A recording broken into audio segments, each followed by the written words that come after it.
إن الحمد لله نحمده ونستعينه ونستغفره ونؤمن به ونتوكل عليه ونعوذ بالله من شرور أنفسنا ومن سيئات أعمالنا من يهده الله فلا مضل له ومن يضلله فلا هادي له وأشهد أن لا إله إلا الله وحده لا شريك له وأشهد أن محمدا عبده ورسوله صلى الله تعالى عليه وعلى آله وصحبه أجمعين আল্লাহ সুবহানাহু ওয়া তাআলার মহান দরবারে শুকরিয়া জ্ঞাপন করছি, যিনি আমাদেরকে পবিত্র মাহে রমজানের এই গুরুত্বপূর্ণ সময়ে মারকাজুল উলুম আল ইসলামিয়া জামে মসজিদে জুমার সালাত আদায় করার জন্য আসার তৌফিক এনায়েত করেছেন। এজন্য বলি আলহামদুলিল্লাহ। আল্লাহ সুবহানাহু ওয়া তাআলা এই রমজান কারীমে কোরআনুল কারীমকে নাজিল করেছেন বিধায় রমজানের গুরুত্ব। কোরআন বলেছে শাহর রমাদান আল্লাযী উনজিলা ফীহিল কোরআন, রমজান হচ্ছে সে মাস যাতে কোরআন নাজিল করা হয়েছে। এই রমজানের মর্যাদা যেরকম কোরআনের জন্য, তেমনি ভাবে লাইলাতুল কদরের মর্যাদাও কোরআনের জন্য। ইন্না আনজালনাহু ফি লাইলাতিল কদর, নিশ্চয় আমি কোরআনকে নাজিল করেছি লাইলাতুল কদরে।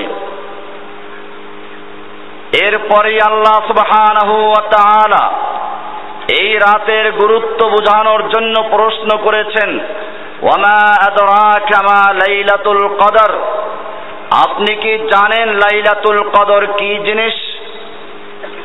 লাইলাতুল কদরে খায়রুম মিন আলফি শাহর, লাইলাতুল কদর হাজার মাসের চেয়ে উত্তম।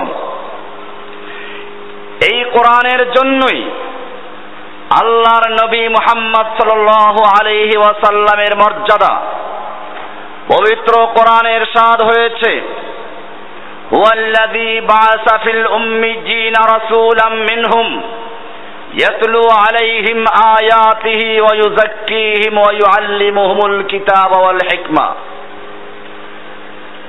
আল্লাহ সুবহানাহু ওয়া তাআলা উম্মিয়িনদের মধ্যে রাসূল প্রেরণ করেছেন, যার দায়িত্ব হচ্ছে ইয়াতলু আলাইহিম আয়াতিহি, মানুষের কাছে আল্লাহর আয়াতকে তিলাওয়াত করা, ওয়া ইউআল্লিমুহুমুল কিতাবা ওয়াল হিকমা, এবং কিতাব ও হিকমার তালিম পেশ করা। বোঝা গেল কোরআনের মর্যাদার কারণে এই কোরআনের শিক্ষক মুহাম্মদুর রাসূলুল্লাহ সাল্লাল্লাহু আলাইহি ওয়াসাল্লামের মর্যাদা। এই কোরআন কেন নাজিল করা হয়েছে? আল্লাহ সুবহানাহু ওয়া তাআলা আদম আলাইহিস সালাতু ওয়াস সালামকে যখন জান্নাত থেকে নামিয়ে দিলেন, সঙ্গে ইবলিসকেও তাড়িয়ে দেওয়া হলো। আদম আলাইহিস সালাতু ওয়াস সালাম চিন্তায় পড়ে গেলেন, যেই ইবলিস বিভিন্ন বাহানায় আমাকে ধোঁকা দিল, সেই ইবলিস আবার আমার সঙ্গী যাচ্ছে, আমার সন্তানদেরকেও সে প্রতারিত করবে, ধোঁকা দিবে। তাছাড়া আমার সন্তানের বয়স 60, 70, 100 বছর হবে, ইবলিসের বয়স কিয়ামত পর্যন্ত হবে। আমার সন্তান যখন ইবলিসের চক্রান্ত এবং শয়তানি সম্পর্কে একটু অভিজ্ঞতা অর্জন করবে, তখনই তার বিদায়ের ডাক পড়ে যাবে। পক্ষান্তরে ইবলিস তার সব রকমের কৌশল, সব রকমের অভিজ্ঞতা দিয়ে আমার সন্তানদেরকে বিভ্রান্ত করবে, গোমরাহ করবে। আল্লাহ সুবহানাহু ওয়া তাআলা আদম আলাইহিস সালাতু ওয়াস সালামের এই দুশ্চিন্তা দূর করার জন্য ঘোষণা করলেন, কুলনা হাবিতু মিনহা জামিআ, যাও তোমরা সকলেই নেমে যাও। ফাইম্মা ইয়াতিয়ান্নাকুম মিন্নি হুদান ফামান তাবিআ হুদায়া ফালা খাউফুন আলাইহিম ওয়ালা হুম ইয়াহজানুন। আমি তোমাদের এমনি ছেড়ে দিচ্ছি না, আমি তোমাদের কাছে হেদায়েতের বাণী পৌঁছাবো, আমি তোমাদের কাছে পথ প্রদর্শক পাঠাবো। ফামান তাবিআ হুদায়া, আমার সেই প্রেরিত হেদায়েতনামা, আমার প্রেরিত পথ প্রদর্শক যে অনুসরণ করবে, মেনে চলবে, ফালা খাউফুন আলাইহিম ওয়ালা হুম ইয়াহজানুন, তাদের কোনো ভয় নেই, তাদের কোনো চিন্তা নেই, শয়তান তাদের কোনো চক্রান্তের জালে আবদ্ধ করতে পারবে না, কোনো দুশমন তাদের ক্ষতি করতে পারবে না। ফালা খাউফুন আলাইহিম ওয়ালা হুম ইয়াহজানুন। এখানে লক্ষণীয় বিষয় হচ্ছে আল্লাহ সুবহানাহু ওয়া তাআলা বলছেন, ফামান তাবিআ হুদায়া, যে আমার হেদায়েতনামাকে অনুসরণ করবে, হেদায়েতনামা পথ প্রদর্শক। এ কারণে আদম আলাইহিস সালাতু ওয়াস সালাম থেকে আল্লাহ সুবহানাহু ওয়া তাআলা যত নবী এবং রাসূল প্রেরণ করেছেন, সকলের কাছে ছোট বড় হেদায়েতনামা দিয়েছেন, ওহীর বিধান নাজিল করেছেন। এভাবেই আল্লাহ সুবহানাহু ওয়া তাআলা অসংখ্য কিতাব নাজিল করলেন। এই কিতাবের ধারাবাহিকতার সর্বশেষ কিতাব হচ্ছে আল কোরআন। আল্লাহ সুবহানাহু ওয়া তাআলা প্রত্যেক নবীকে যেই বিষয়ে দাওয়াত দেওয়ার জন্য, মূল দাওয়াত দেওয়ার জন্য নির্দেশ করেছেন তা হচ্ছে তাওহীদ। কোরআন বলছে, আমা আরসালনা মিন ক্বাবলিকা মির রাসূলিন ইল্লা নূহি ইলাইহি আন্নাহু লা ইলাহা ইল্লাল্লাহ। হে নবী মুহাম্মদুর রাসূলুল্লাহ সাল্লাল্লাহু আলাইহি ওয়াসাল্লাম, আমি আপনার পূর্বে যত নবী রাসূল প্রেরণ করেছি, আমার পক্ষ থেকে যত বার্তা বাহক প্রেরণ করেছি, ওয়ামা আরসালনা মিন ক্বাবলিকা মির রাসূলিন ইল্লা নূহি ইলাইহি, তাদের প্রত্যেকের কাছে আমি এই ওহী করেছি, আন্নাহু লা ইলাহা ইল্লাল্লাহ, আল্লাহ ছাড়া কোনো ইলাহ নেই, আল্লাহ ছাড়া কোনো মাবুদ নেই।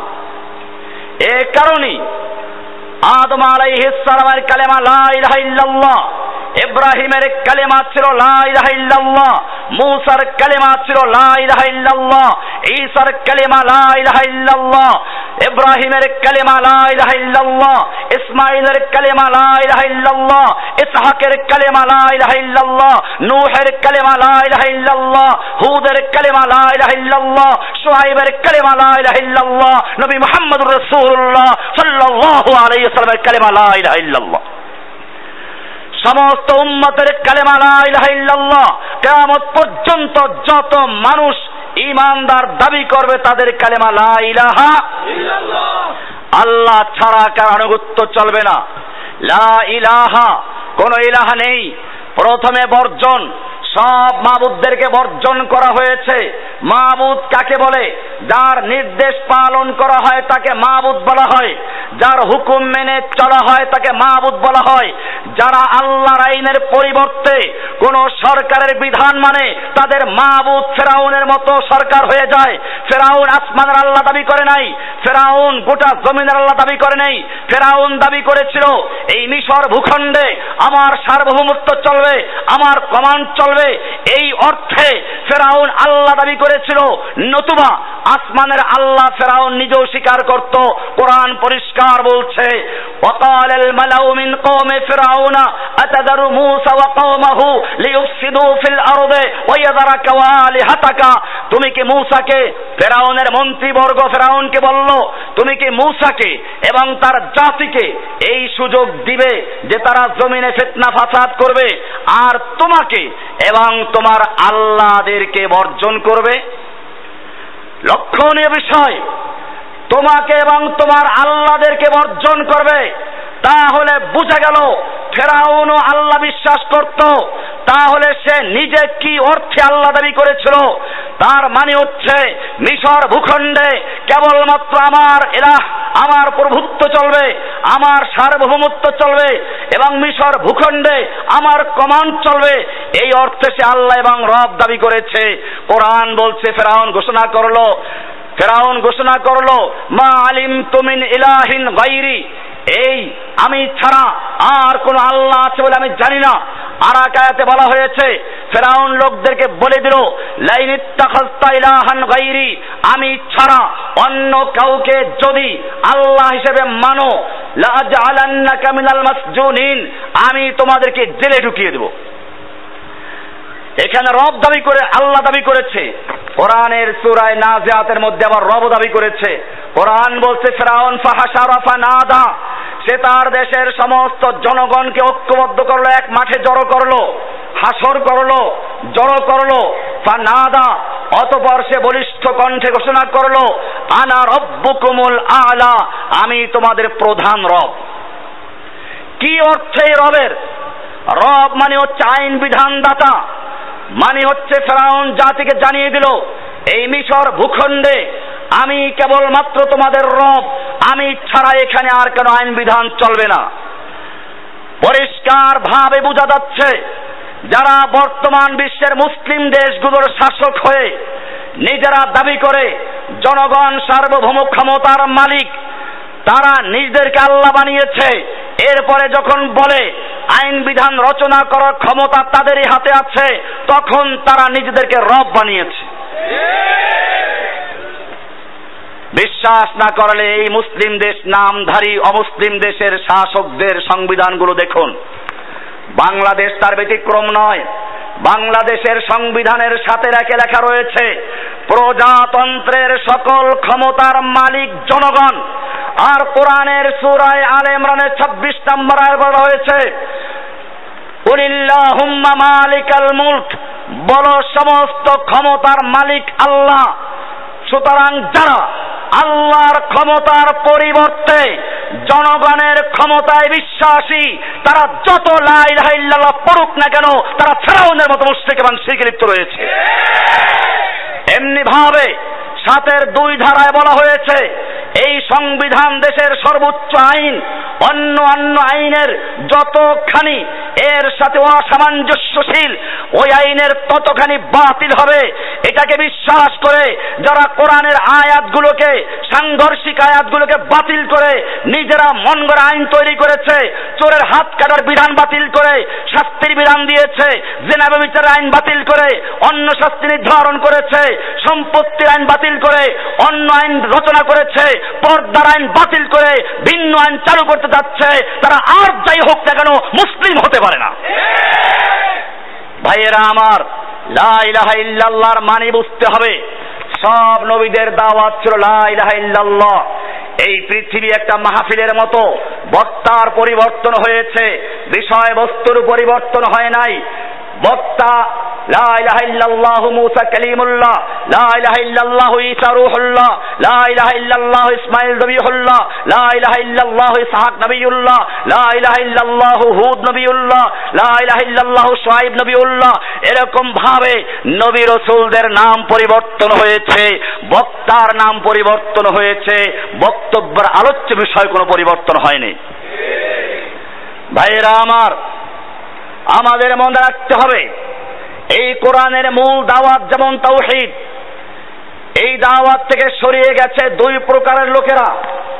এক প্রকার লোক হচ্ছে যারা শাসক, শাসন ব্যবস্থায় নিজেদেরকে সার্বভৌম ক্ষমতার দাবি করছে আর আল্লাহর আইনকে বাতিল করে বিকল্প আইন তৈরি করছে। আর এক দল হচ্ছে ধর্মীয় যাজক, এক শ্রেণীর আলেম যারা আল্লাহর শরীয়তে সন্তুষ্ট নয়, রাসূলের তরিকায় সন্তুষ্ট নয়, আল্লাহর শরীয়তকে বাদ দিয়ে, রাসূলের তরিকাকে বাদ দিয়ে নিজেরা চিশতিয়া, কাদেরিয়া, নকশবন্দিয়া, মুজাদ্দিদিয়া, জাহমিয়া, রাফিজি, খারিজি, মুরজিয়া, এরকম ভাবে শিয়া, সুন্নি বিভিন্ন ভাগ করেছে। সেই লোকগুলো নিজেদেরকে তারা শরীয়ত পূর্ণতা হিসেবে আল্লাহর আসনে বসিয়েছে।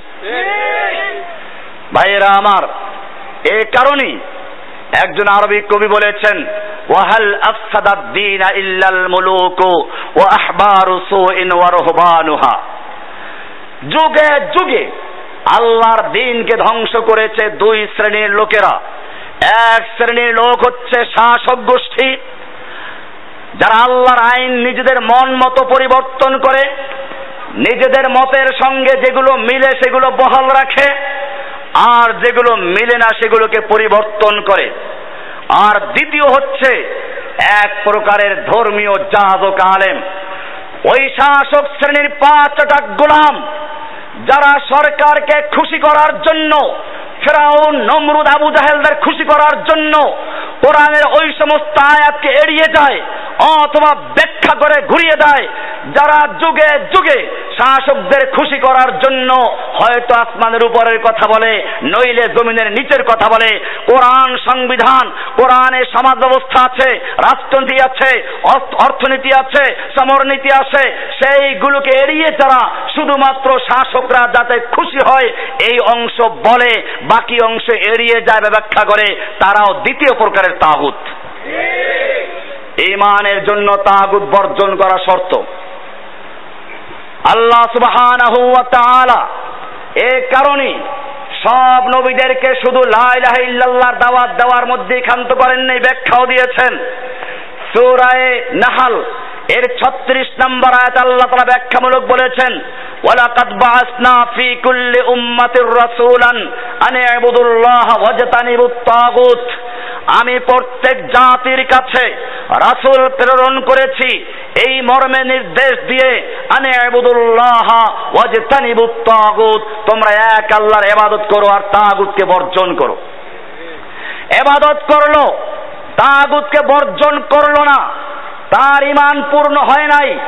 এই কারণে সূরা বাকারার 256 নম্বর আয়াতে পরিষ্কার বলা হয়েছে, শর্ত আরোপ করা হয়েছে, ফামাই ইয়াকফুর বিত-তাগুতি ওয়া ইউমিন বিল্লাহি ফাকাদ ইসতামসাকা বিল উরওয়াতিল ওয়াসকা লা ইনফিসামা লাহা ওয়াল্লাহু সামিউন আলিম। ফামাই ইয়াকফুর বিত-তাগুত, সুতরাং যেই ব্যক্তি তাগুতকে প্রত্যাখ্যান করবে, কুফর করবে, বর্জন করবে, আগে বর্জন, এরপরে বলছিল ইউমিন বিল্লাহি, আর আল্লাহর উপর ঈমান আনে, ফাকাদ ইসতামসাকা বিল উরওয়াতিল ওয়াসকা, সে ব্যক্তি মজবুত হাতল ধারণ করলো, লা ইনফিসামা লাহা, যা কখনো ছিঁড়ে দেবার নয়। ভাইয়েরা আমার, পরিষ্কার হয়ে গেল লা ইলাহার মাধ্যমে সমস্ত বাতিল মাবুদগুলোকে বর্জন করে ইল্লাল্লাহ বলে শুধু এক আল্লাহকে গ্রহণ করতে হবে। এটা যদি না করে, শুধুমাত্র বর্জন না করে আল্লাহর ইবাদত করতে রইল, কাফের মুশরিক তাগুতের সঙ্গে বন্ধুত্ব রইল, সেই ব্যক্তি মুমিন হতে পারে না। আল্লাহর নবী সাল্লাল্লাহু আলাইহি ওয়াসাল্লামের জীবন তার দৃষ্টান্ত। আল্লাহর নবী যেদিন লা ইলাহা ইল্লাল্লাহর দাওয়াত দিয়েছিলেন, আবু জাহেল, আবু লাহাব তার পক্ষে ছিল না, খেপে গেল, নবীকে মারতে উদ্যত হলো। অথচ এই আবু লাহাবরা, আবু জাহেলরা আল্লাহর নবী মুহাম্মদকে আর কিছুক্ষণ আগেও আল আমিন বলে বিশ্বাস করত, প্রিয় যুবক বলে বিশ্বাস করত, যা বলো তাই মেনে নেব বলতো। অথচ মুহূর্তের মধ্যে লা ইলাহা ইল্লাল্লাহর দাওয়াতের কারণে চেঞ্জ হয়ে গেল, পরিবর্তন হয়ে গেল।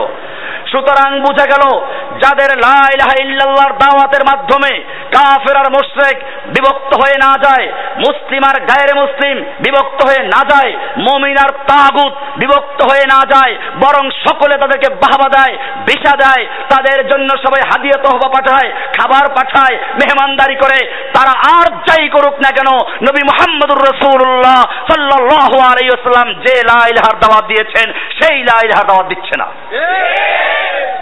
লা ইলাহা ইল্লাল্লাহ, আল্লাহ ছাড়া কোনো ইলাহা নেই, কোনো মাবুদ নেই, এটা বুঝে শুনে গ্রহণ করতে হবে, সাক্ষী দিতে হবে। কোরআনের সূরা মুহাম্মাদে বলা হয়েছে, ফা'লাম আন্নাহু লা ইলাহা ইল্লাল্লাহ, তুমি ইলম অর্জন করো, বুঝে শুনে বলো লা ইলাহা ইল্লাল্লাহ। না বুঝে বলার কোনো অর্থ হয় না। এই লা ইলাহার সাক্ষী না দিলে ইসলামে প্রবেশ করতে পারে না। কোরআন বলছে জন্য এই সাক্ষী সবচেয়ে বড় সাক্ষ্য। আল্লাহ প্রশ্ন করেছেন, কুল আইয়ু শাইইন আকবারু শাহাদা, বলো তো সবচেয়ে বড় সাক্ষ্য কোনটি?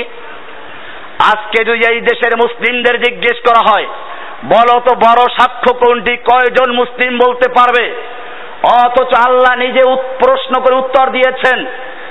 এমনি ভাবে আজকে যদি প্রশ্ন করা হয় বলো তো এমন কি সাক্ষ্য রয়েছে যে সাক্ষ্য আল্লাহ নিজে দিয়েছেন, সমস্ত ফেরেশতারা দিয়েছে, সমস্ত উলুল আমর জ্ঞানীরা দিয়েছেন। আল্লাহ তাআলা কোরআনে বলে দিয়েছেন শাহিদাল্লাহু আন্নাহু লা ইলাহা ইল্লা হুয়া ওয়াল মালাইকাতু ওয়া উলুল ইলমি কায়িমান বিল কিসতি আন্নাহু লা ইলাহা ইল্লা হু। পরিষ্কার হয়ে গেল কোরআনে যেই সাক্ষ্যকে সবচেয়ে বড় সাক্ষ্য বলা হয়েছে, কোরআনে যেই সাক্ষ্যকে আল্লাহর সাক্ষ্য বলা হয়েছে, যেই সাক্ষ্য স্বয়ং আল্লাহ দিয়েছেন, যেই সাক্ষ্য সমস্ত মালায়েকা দিয়েছেন, যেই সাক্ষ্য সমস্ত উলুল ইলম দিবে, সেই সাক্ষ্য আর কোনো সাক্ষ্য নয়, সেই সাক্ষ্য হচ্ছে লা ইলাহা ইল্লাল্লাহ। সাক্ষী দিয়েছি, বুঝে শুনে দিয়েছি না বুঝে। ভাইয়েরা আমার, আপনি আদালতে গেলেন, জজ আপনাকে জিজ্ঞেস করলো আপনি কে? আপনি বললেন আমি খুনের মামলার সাক্ষী। জজ সাহেব জিজ্ঞেস করলেন বলুন কে খুন করেছে? আপনি বললেন জানি না। কাকে খুন করেছে? তাও জানি না। কি দিয়ে খুন করলো? তাও জানি না। কেন খুন করলো? তাও জানি না। এবারে জজ কি বলবে? জজ বলে পুলিশকে দেখো মাথা ঠিক আছে কিনা, যদি মাথা ঠিক থাকে তাহলে জেলখানায় পাঠাও, ফাজলামি করার জন্য এসেছে। আর মাথা ঠিক না থাকলে পাবনা পাঠাও, মাথা ঠিক করে আনো। বোঝা গেল দুনিয়ার আদালতেও না বুঝে সাক্ষী দেওয়া যায় না। তাহলে যেই সাক্ষ্য কোরআন সবচেয়ে বড় সাক্ষ্য বলেছে, যেই সাক্ষ্য আল্লাহ নিজে দিয়েছেন, সেই সাক্ষ্য যদি কোনো ব্যক্তি না বুঝে কেবল পাখির মতো লা ইলাহা ইল্লাল্লাহ পড়ে, সেই ব্যক্তি আর যাই হোক না কেন মুসলিম হতে পারে না। বুঝে শুনে সাক্ষী দিতে হবে। ভাইয়েরা আমার, বুঝে শুনে সাক্ষী দিলেও চলবে না, কবুল করতে হবে। বিয়ার মজলিসে পর্যন্ত ছেলে বলল মেয়ের অলিকে আমি ওকে বিয়ে করলাম, এটা যদি অলি না কবুল করে, মেয়ে কবুল না করে, বিয়ে হবে? সাধারণত বিয়া যদি কবুল করা ছাড়া না গঠিত হয় তাহলে ইসলামের মতো গুরুত্বপূর্ণ জিনিস কবুল করা ছাড়া হতে পারে না। আপনি কবে ইসলাম গ্রহণ করেছেন বলুন? কবে কবুল করেছেন? বাপ দাদা মুসলমান। ডাক্তারের ছেলে লেখাপড়া না করলে ডাক্তার হতে পারে না। ইঞ্জিনিয়ারের ছেলে লেখাপড়া না করলে ইঞ্জিনিয়ার হতে পারে না। ঠিক তেমনি ভাবে মুসলমানের ছেলে ইসলামকে বুঝে শুনে কবুল না করা পর্যন্ত মুসলমান হতে পারে না। এই কারণেই আল্লাহ সুবহানাহু ওয়া তাআলা সূরা বাকারার 8 নম্বর আয়াতে বলেছেন وَمِنَ النَّاسِ مَن يَقُولُ آمَنَّا بِاللَّهِ وَبِالْيَوْمِ الْآخِرِ وَمَا هُمْ بِمُؤْمِنِينَ। মানুষের মধ্যে অনেক মানুষ রয়েছে এরকম যারা বলে আমি আল্লাহকে বিশ্বাস করি, পরকাল বিশ্বাস করি, আমি পাকা মুমিন। আল্লাহ বলছেন ওয়ামা হুম বিমুমিনিন, খবরদার এই লোকগুলো মুমিন না, এরা মুনাফিক। এখান থেকে মুনাফিকদের আলোচনা শুরু হয়েছে।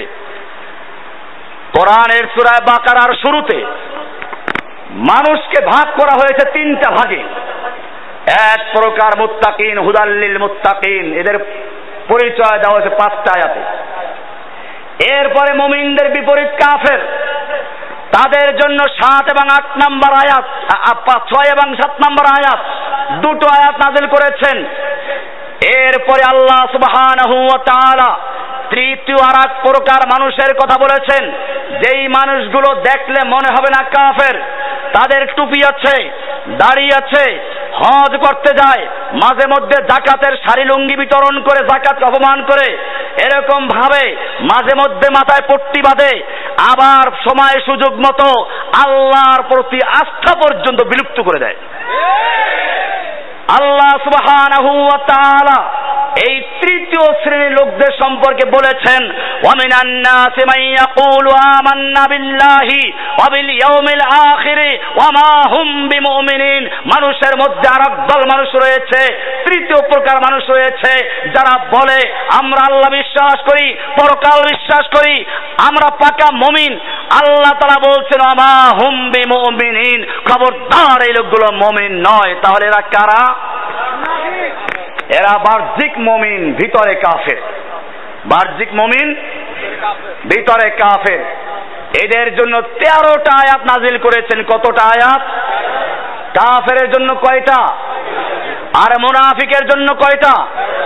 শুধু এ পর্যন্তই নয়, পবিত্র কোরআনে কাফেরদের নামে একটা সূরা আছে, কুল ইয়া আইয়ুহাল কাফিরুন, 2 লাইনের সূরা। আর মুনাফিকদের নামে একটা সূরা আছে, 1.5 পৃষ্ঠাব্যাপী সূরা। এখানেও বোঝা গেল মুনাফিক সবচেয়ে ক্ষতিকর। এরপরে আল্লাহ তাআলা আরো স্পষ্ট করেছেন, ইন্নাল মুনাফিকিনা ফিদ দারকিল আসফালি মিনান নার, নিশ্চয় মুনাফিকরা জাহান্নামের সর্বনিম্ন স্তরে অবস্থান করবে। আবু জাহেল, আবু লাহাব, হামান, নমরুদ, ফিরাউন, শয়তান, এই সবগুলো যে জাহান্নামে যাবে তার চেয়ে মারাত্মক জাহান্নামে যাবে মুনাফিকগুলো। কারণ আল্লাহ তাআলা ইবলিসের জন্য বলেন নাই ফিদ দারকিল আসফালি মিনান নার, আবু জাহেলের জন্য বলেন নাই ফিদ দারকিল আসফালি মিনান নার, ফিরাউনের জন্য বলেন নাই ফিল দারকিল আসফালি মিনান নার। মুনাফিকদের জন্য বলেছেন ইন্নাল মুনাফিকিনা ফিদ দারকিল আসফালি মিনান নার, নিশ্চয় মুনাফিকরা জাহান্নামের সর্বনিম্ন স্তরে চলে যাবে। ভাইরা আমার, লা ইলাহা ইল্লাল্লাহ বলে ইসলাম কবুল করলো, বুঝে শুনে কবুল করতে হবে। যারা এ পর্যন্ত বুঝে শুনে ইসলামকে কবুল করেন নাই, বিয়ার কবুল ঠিকই বলেছেন, ইসলাম কবুল করেন নাই, ওয়ারিস সূত্রে পেয়েছেন, আমি তাদেরকে আহ্বান করব এই মুহূর্তে আমার সঙ্গে বুঝে সাক্ষী দেন, আশহাদু আল্লা ইলাহা ইল্লাল্লাহু ওয়া আশহাদু আন্না মুহাম্মাদান আবদুহু ওয়া রাসূলুহু। আল্লাহ ছাড়া লা ইলাহা, কোন ইলাহা নেই, কোন মাবুদ নেই, কোন আইনদাতা নেই, কোন বিধানদাতা নেই, সার্বভৌম ক্ষমতার মালিক নেই। আল্লাহর তাকদীরকে পরিবর্তন করার কোন খাজা বাবা নেই, গাজা বাবা নেই, ল্যাংটা বাবা নেই, আলেমুল গায়েব নেই, আমার সন্তান দাতা নেই। আল্লাহ ছাড়া আমার ভাগ্যের পরিবর্তন করার কেউ নেই, ব্যবসা বাণিজ্য উন্নতি দেওয়ার কেউ নেই। লা ইলাহা ইল্লাল্লাহু, আল্লাহ ছাড়া আর কোন ইলাহা নেই। মোবাইলগুলো বন্ধ করেন না, মোবাইলগুলো বন্ধ রাখেন, মোবাইলের সমস্যা হচ্ছে। ভাইরা আমার, লা ইলাহা ইল্লাল্লাহু, আল্লাহ ছাড়া কোন ইলাহা নেই, মাবুদ নেই, কারো আনুগত্য চলবে না। আল্লাহর হুকুমের বিরুদ্ধে আমি কারো হুকুম মানতে পারি না। আল্লাহর হুকুমের বিরুদ্ধে কারো আইন তৈরি করার অধিকার নেই। আইন দেওয়ার মালিক কে? আলা লাহুল খালকু ওয়াল আমরু, কোরআন বলছে সৃষ্টি যার, আইন চলবে কেবল তার। মাঝখানে কারো আইন দেওয়ার অধিকার নেই। মানুষ আইন তৈরি করতে পারবে কতটুকু?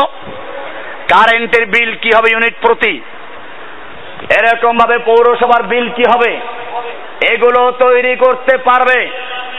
কিন্তু যেখানে আল্লাহ এবং আল্লাহর নবীর পক্ষ থেকে বিধান দেওয়া আছে, সেই বিধানকে পরিবর্তন করে বিকল্প আইন তৈরি করার অধিকার কাউকে দেওয়া হয় নাই। কোরআন বলছে আল্লাহু ইয়াহকুমু লা মুআক্কিবা লিহুকমিহি, আল্লাহ আইন বিধান দেওয়ার মালিক, আল্লাহ আইন দেন, বিধান দেন, হুকুম দেন, আল্লাহর হুকুমকে পশ্চাতে ফেলে দেওয়ার অধিকার কারণে। পরিবর্তন করেছে 2 প্রকার লোকেরা। এক প্রকার লোকেরা যুগে যুগে শাসক ছিল যারা, তারা। দ্বিতীয় প্রকার লোক হচ্ছে ওই সমস্ত লোকেরা যারা পীর বুজুর্গ নাম দিয়ে বিভিন্ন খানকা তৈরি করে মুসলিম উম্মাহকে আল্লাহ আল্লাহর রাসূলের পথ থেকে সরিয়ে বিভিন্ন ওজিফা তৈরি করেছে, বিভিন্ন জিকির তৈরি করেছে। এদেশে প্রচলিত রয়েছে মানুষ মারা গেলে 3 দিনা মিলাদ, 40টা মিলাদ, মৃত্যুবার্ষিকীর মিলাদ, এমনি ভাবে বিভিন্ন খতমে খাজেগান, দরুদে হাজারি, দরুদে নারিয়া, এমনি ভাবে আরো তৈরি হয়েছে তাবিজ কবজ। এই সমস্ত যারা তৈরি করে আল্লাহর নবীর আনিত শরিয়াতের পরিবর্তে মন গড়া শরিয়াত তৈরি করেছে, তারাও নিজেদেরকে আল্লাহর আসনে বসিয়েছে। ভাইরা আমার, এই কারণে কোরআন বলেছে ফামান তাবিআ হুদায়া, হেদায়েত আসবে।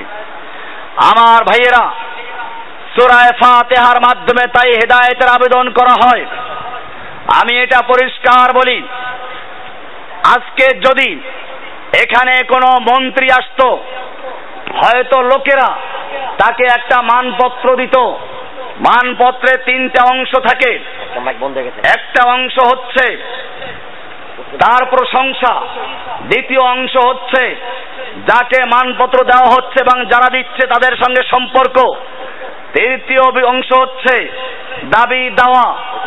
ঠিক তেমনি ভাবে আল্লাহ সুবহানাহু ওয়া তাআলা পবিত্র কোরআনের সূরা ফাতিহাকে 3টা ভাগে ভাগ করেছেন। প্রথম ভাগে বলা হয়েছে আলহামদুলিল্লাহি রাব্বিল আলামিন, সমস্ত প্রশংসা ওই আল্লাহর জন্য যিনি গোটা জগৎসমূহের রব, আইনদাতা, বিধানদাতা, সংবিধান রচনাকারী, সে আল্লাহর প্রশংসা। এখান থেকে মালিক ইয়াউমিদ্দিন পর্যন্ত আল্লাহর প্রশংসা করা হয়েছে। এরপরে যেন আল্লাহর পক্ষ থেকে প্রশ্ন করা হচ্ছে, তুমি আল্লাহর প্রশংসা করলে তোমার সঙ্গে আল্লাহর সম্পর্ক কি? তুমি কাকে ভোট দিচ্ছ? কার পক্ষে যাচ্ছ? তোমার সাথে আমার সম্পর্কটা কি? মন্ত্রীকে জানিয়ে দিল এই এলাকার মাটি আপনার ঘাঁটি। ঠিক তেমনি ভাবে একজন মুমিনও সূরা ফাতিহার মাধ্যমে জানিয়ে দিচ্ছে আমার সম্পর্ক তোমার সঙ্গে, ইয়াকা না'বুদু, আমি কেবলমাত্র তোমারই গোলামি করি, তোমার দল করি। তুমি ছাড়া অন্য কোন নেতা নেত্রী, না জনক, না ঘোষক, না কোনো অন্য নেতা, আমি কাউকে মানি না। ইয়াকা না'বুদু, আমি কেবলমাত্র তোমার গোলামি করি, তোমার হুকুম মানি। ব্যক্তি জীবনে, পারিবারিক জীবনে, সামাজিক জীবনে, রাষ্ট্রীয় জীবনে, আন্তর্জাতিক জীবনে, সব ক্ষেত্রে ইয়াকা না'বুদু, আমি কেবলমাত্র তোমারই গোলামি করি। সুতরাং যারা মসজিদে এসে আল্লাহর হুকুম মানে, ব্যাংকে গিয়ে সুদের কারবার করে, সুদ দেয়, সুদ নেয়, সুদ লেখে, সুদের সাক্ষী দেয়, সুদের মধ্যস্থতা করে, তারা মিথ্যা কথা বলে মুনাফিক হয়ে গেছে। ইয়াকা না'বুদু বলে মিথ্যা কথা বলেছে। এমনি ভাবে যারা আদালতে গিয়ে আল্লাহর আইন বাতিল করে দিয়ে যারা মন গড়া আইন তৈরি করেছে, তারা ইয়াকা না'বুদু বলে আল্লাহর সঙ্গে প্রতারণা করেছে, মিথ্যা কথা বলেছে, তারা আল্লাহর হুকুম মানে নাই। সম্পর্ক, আমি কেবলমাত্র তোমারই গোলামি করি, তোমার সঙ্গে আমার সম্পর্ক হচ্ছে ইয়াকা না'বুদু, তুমি আমার মালিক, আমি তোমার গোলাম। এবারে দাবি দেওয়া, মন্ত্রীকে যেমন দাবি করা হয় রাস্তা নেই, মন্ত্রী বুঝতে পারল এলাকার মাটি ওনার ঘাঁটি, এখন বলো কি চাও? রাস্তা নাই, স্কুল নাই, কলেজ নাই, নাই নাই, অমুক নাই, সব চাই। ঠিক তেমনি ভাবে এইবারে যখন আল্লাহর সঙ্গে সম্পর্ক হয়ে গেল, ইয়াকা না'বুদু, আমরা কেবলমাত্র তোমারই গোলামি করি, তোমার মধ্যে আমার মধ্যে কোনো ভায়া নেই, কোনো মাধ্যম নেই, কোনো মধ্যস্থতাকারী নেই, আমি ডাইরেক্ট তোমার ইবাদত করছি, ইয়াকা না'বুদু, আমি কেবলমাত্র তোমারই গোলামি করি। তখন আল্লাহ তাআলা যেন বলছেন বলো কি চাও? বাচ্চাদেরকে জিজ্ঞেস করলে বলে চকলেট আনো।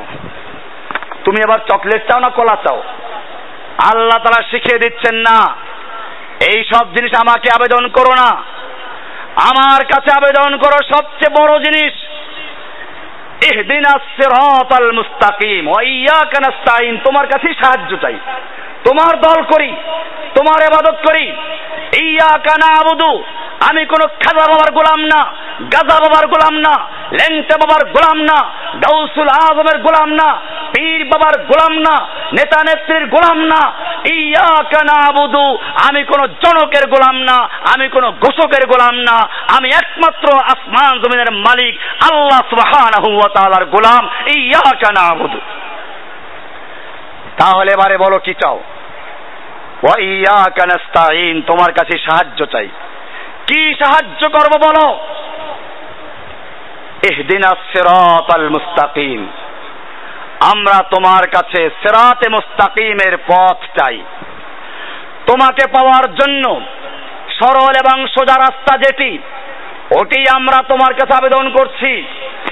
কোরআনে আল্লাহ সুবহানাহু ওয়া তাআলা শিখিয়ে দিয়েছেন। ভাইরা আমার, আল্লাহ সুবহানাহু ওয়া তাআলাও দায়িত্ব গ্রহণ করেছেন।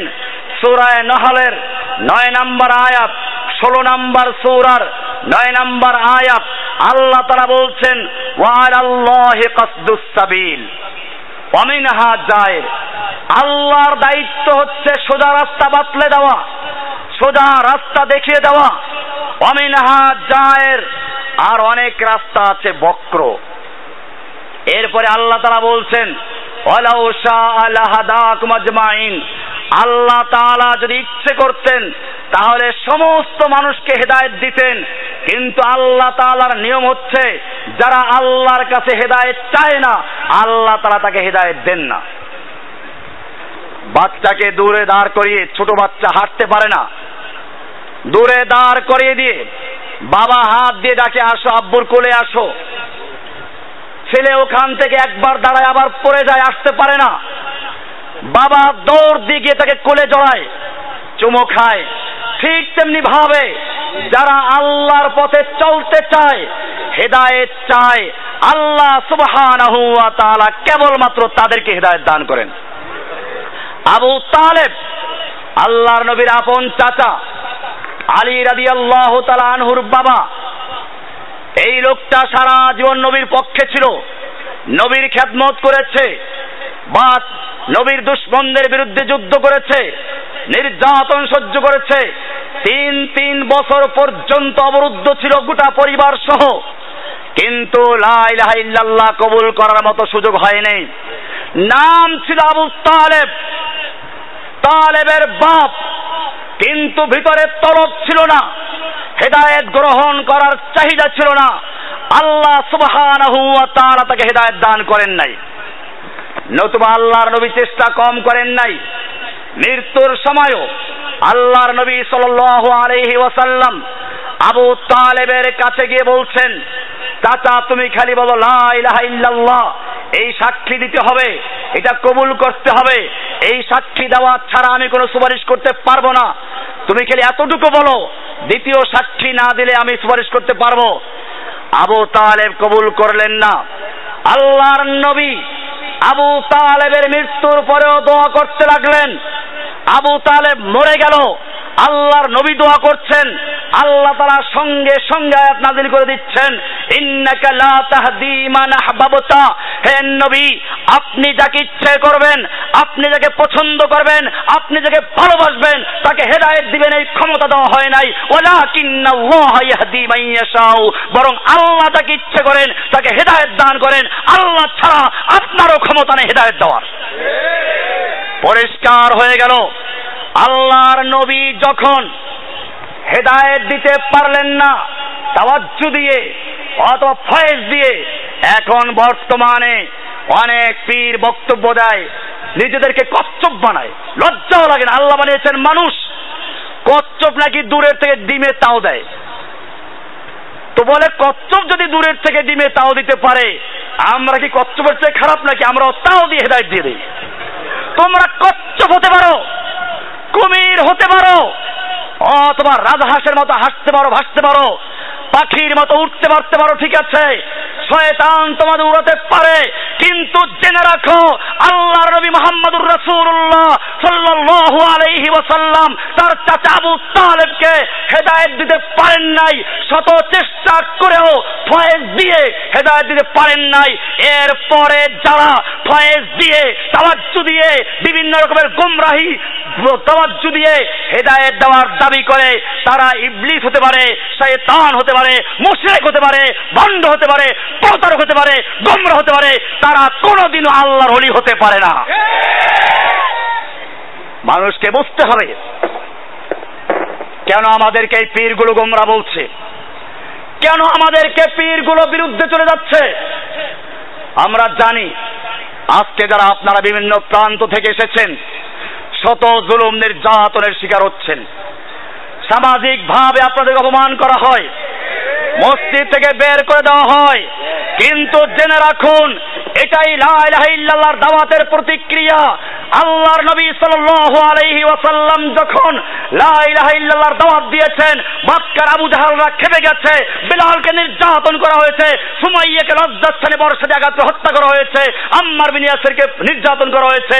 ঠিক তেমনি ভাবে যুগে যুগে যারা লা ইলাহা ইল্লাল্লাহর দাওয়াত দিবে তাদের উপরে জুলুম আসবে, নির্যাতন আসবে, ঘর থেকে বের করা হবে, সমাজ থেকে বের করে দিবে, মসজিদ থেকে বের করে দিবে, তারপরেও লা ইলাহার দাওয়াত বন্ধ করা যাবে না। সিরাতে মুস্তাকিম, সোজা রাস্তা কয়টা হয় না? অনেকগুলো।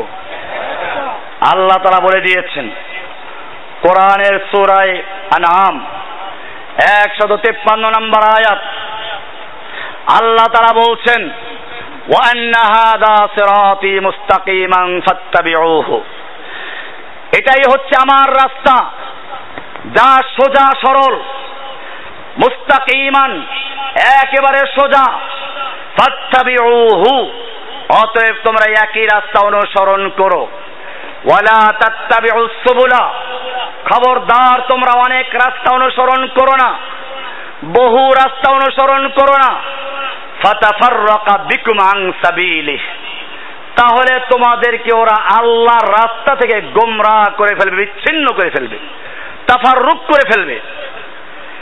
এরপরে আল্লাহ তাআলা বলছেন যালিকুম ওয়াসাকুম বিহি, এটাই তোমাদের জন্য আল্লাহ তাআলা ওসিয়ত করছেন। কি করছেন? আল্লাহর ওসিয়ত। সিরাতে মুস্তাকিম কবুল করো।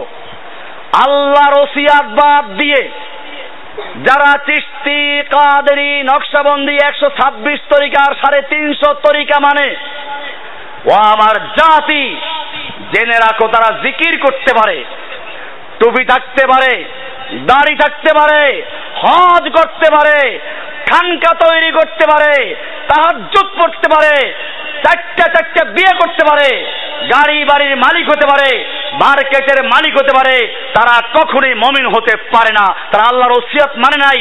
আল্লাহ তাআলা বলেছেন ফাত্তাবিউহু, আল্লাহর এক রাস্তা অনুসরণ করো, ওয়ালা তাত্তাবিউস সুবুলা অনেক রাস্তা অনুসরণ করো না, ফাতাফাররাকা বিকুম আন সাবিলিহি তাহলে তোমাদেরকে তারা আল্লাহর রাস্তা থেকে গোমরাহ করে ফেলবে, বিচ্যুত করে ফেলবে।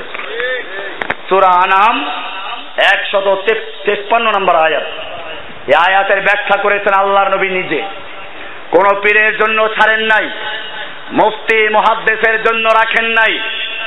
আল্লাহর নবী সাল্লাল্লাহু আলাইহি ওয়াসাল্লাম একটা সোজা দাগ দিলেন, এরপরে ডানে বামে অনেকগুলো দাগ দিলেন, অতঃপর মধ্যখানের দাগে হাত রেখে বলছেন হাদা সাবিলুল্লাহ, এটা হচ্ছে আল্লাহর রাস্তা। কার রাস্তা? হাদিসটা আছে মুসনাদে আহমদের 4142, নাসাইর 11175, মিশকাতের 166 নম্বর হাদিস। আব্দুল্লাহ বিন মাসউদ রাদিয়াল্লাহু তাআলা আনহু থেকে বর্ণিত, তিনি বলেন খাত্তালানা রাসূলুল্লাহ সাল্লাল্লাহু আলাইহি ওয়াসাল্লাম খাত্তান মুস্তাকিমা, আল্লাহর নবী মুহাম্মদ সাল্লাল্লাহু আলাইহি ওয়াসাল্লাম আমাদেরকে বোঝানোর উদ্দেশ্যে একটা সোজা দাগ দিলেন, এরপরে ডানে বামে অনেকগুলো দাগ দিলেন, এরপরে মধ্যখানের দাগে হাত রেখে বললেন হাদা সাবিলুল্লাহ, এটা হচ্ছে আল্লাহর রাস্তা। এরপরে ডানে বামের রাস্তা দেখিয়ে বললেন ওয়াহাদিহি সুবুলুন, আর এই অনেকগুলো রাস্তা রয়েছে, সুবুলুশ শায়াতিন, এগুলো শয়তানের রাস্তা, ইবলিসের রাস্তা, আল্লাহ ওয়ালাদের রাস্তা নয়। এই রাস্তাগুলো বর্জন করতে হবে। এরপরে আল্লাহর নবী সাল্লাল্লাহু আলাইহি ওয়াসাল্লাম সূরা আনআমের 153 নম্বর আয়াতকে দলিল পেশ করছেন ওয়া আন্না হাদা সিরাতি মুস্তাকিমান ফাত্তাবিউহু, এটাই আমার রাস্তা, একেবারে সরল সোজা, তোমরা এই রাস্তা অনুসরণ করো, খবরদার অনেক রাস্তা অনুসরণ করবে না। এরপরে আল্লাহর নবী সাল্লাল্লাহু আলাইহি ওয়াসাল্লাম ভবিষ্যৎ উম্মতের জন্য সাবধান করেছেন, নতুন প্রজন্মকে সাবধান করেছেন। তিনি বলছেন মাইয়াইশ মিনকুম বাদি ফাসায়ারা ইখতিলাফান কাসীরা, আমার পরে তোমরা যারা জীবিত থাকবে ফাসায়ারা ইখতিলাফান কাসীরা, অসংখ্য মতভেদ, অসংখ্য মতবিরোধ, দলাদলি দেখতে পাবে। ফালাইকুম বিসুন্নতি ওয়া সুন্নাতিল খুলাফায়ে রাশিদিন আল মাহদিয়িন। তখন তোমাদের করণীয় হচ্ছে আমার সুন্নাহ, আমার সাহাবায়ে কেরাম খোলাফায়ে রাশিদার সুন্নাহকে অনুসরণ করা। খবরদার তোমরা তোমাদের মারির দাঁত দিয়ে আঁকড়ে ধরবে, এখান থেকে ছুটে যাবে না। আল্লাহর নবী সাল্লাল্লাহু আলাইহি ওয়াসাল্লাম বললেন, আমার সুন্নাহকে ধারণ করবে। আমি জিজ্ঞেস করতে চাই, আল্লাহর নবী যেদিন এ কথা বলেছিলেন সেই দিন চিশতি, কাদেরি, নকশবন্দি, মুজাদ্দিদি, জাহমিয়া, মুরজিয়া, কাদরিয়া, নকশবন্দিয়া, রাফিজিয়া, খারেজিয়া, যত রকমের দল আছে কোন দলের জন্ম হয়েছিল? তখন একটাই মাত্র দল ছিল, তার নাম ইসলাম। তার নাম কি? একটাই মাত্র পরিচয় ছিল, তার নাম ছিল মুসলিম। সুতরাং আল্লাহর নবী সাল্লাল্লাহু আলাইহি ওয়াসাল্লাম আরো বলেছেন, এই হাদিসটা আছে আবু দাউদের 4609 নম্বর হাদিস, যেটা বললাম। এরপরে আল্লাহর রাসূল সাল্লাল্লাহু আলাইহি ওয়াসাল্লাম বলছেন, ইন্না বানি ইসরাঈলা তাফাররাকাত আলা 72 মিল্লাহ। শুনে রেখো, বনি ইসরাইল 72টা দলে বিভক্ত হয়েছিল। বনি ইসরাইল 72 দলে বিভক্ত হয়েছিল। ওয়া তাফতারিকু উম্মতি আলা 72 মিল্লাহ। আমার উম্মত অচিরে 73 ফেরকায় বিভক্ত হবে। 73 ফেরকায় বিভক্ত হবে। লক্ষণীয় বিষয়, যে যেই দলে জন্মগ্রহণ করেছে সেটা কি হক মনে করে বুঝে আসে। আল্লাহর নবী সাল্লাল্লাহু আলাইহি ওয়াসাল্লাম বলছেন, আমার উম্মত 73 ফেরকা বিভক্ত হবে। কুল্লুহুম ফিন্নার। এই 73 ফেরকার সব জাহান্নামী, ইল্লা মিল্লাতান ওয়াহিদা। শুধুমাত্র একটা দল জান্নাতি, একটা দল নাজাত পাবে, একটা দল মুক্তি পাবে, এছাড়া সব দলগুলো জাহান্নামে যাবে। 73টা আম আপনার সামনে রাখা হলো, বলে দেওয়া হলো 72টা পচা। আপনি কি যেটা সামনে পাবেন সেটাই গ্রহণ করবেন, নাকি তালাশ করবেন যে ওই একটা ভালোটা কোনটা? যেহেতু 72টাই পচা, আন্দাজে ধরলে পচাটাই আপনার হাতে লাগার সম্ভাবনা বেশি। এখানে যেরকম ভাবে একজন বিবেকবান মানুষ হাতের সামনে যেটা পাবে এটা কি ধরবে না, বরং ওই একটা ভালোটাকে তালাশ করবে। ঠিক তেমনি ভাবে যারা হকের অনুসারী, সত্যিকার আল্লাহর বান্দা, আল্লাহর নবী মুহাম্মদ সাল্লাল্লাহু আলাইহি ওয়াসাল্লাম উম্মত, তারাও তালাশ করবে। আল্লাহর নবী বলেছেন 73টা দল হবে, 72টা গোমরা হবে, 72টা জাহান্নামী হবে, একটা মাত্র নাজাত পাবে, একটা মাত্র মুক্তি পাবে। সেই মুক্তিপ্রাপ্ত দল কোনটা তারা তালাশ করে করে খুঁজে বের করবে। হাদিসটা আছে মুস্তাদরাকে হাকিম, সুনান ইবনে মাজাহ 3993 এবং সুনান মুস্তাদরাকে হাকিমের 444, তিরমিজি শরীফের 2641 নম্বর হাদিস। ভাইয়েরা আমার, আপনি বলতে পারেন আল্লাহর রাসূল সাল্লাল্লাহু আলাইহি ওয়াসাল্লামকে সাহাবায়ে কেরাম কি প্রশ্ন করেছিলেন? তারপরে যখন আল্লাহর নবী বললেন 73টা ফেরকার 72টা পচা, 72টা জাহান্নামী, 72টা ইবলিসের দলের, একটা মাত্র আমার দলের, তখন সাহাবায়ে কেরাম প্রশ্ন করতে ভুল করেননি। প্রশ্ন করছেন, মান হিয়া ইয়া রাসূলুল্লাহ, সেই একটা দল যারা নাজাত পাবে তাদের কি পরিচয়?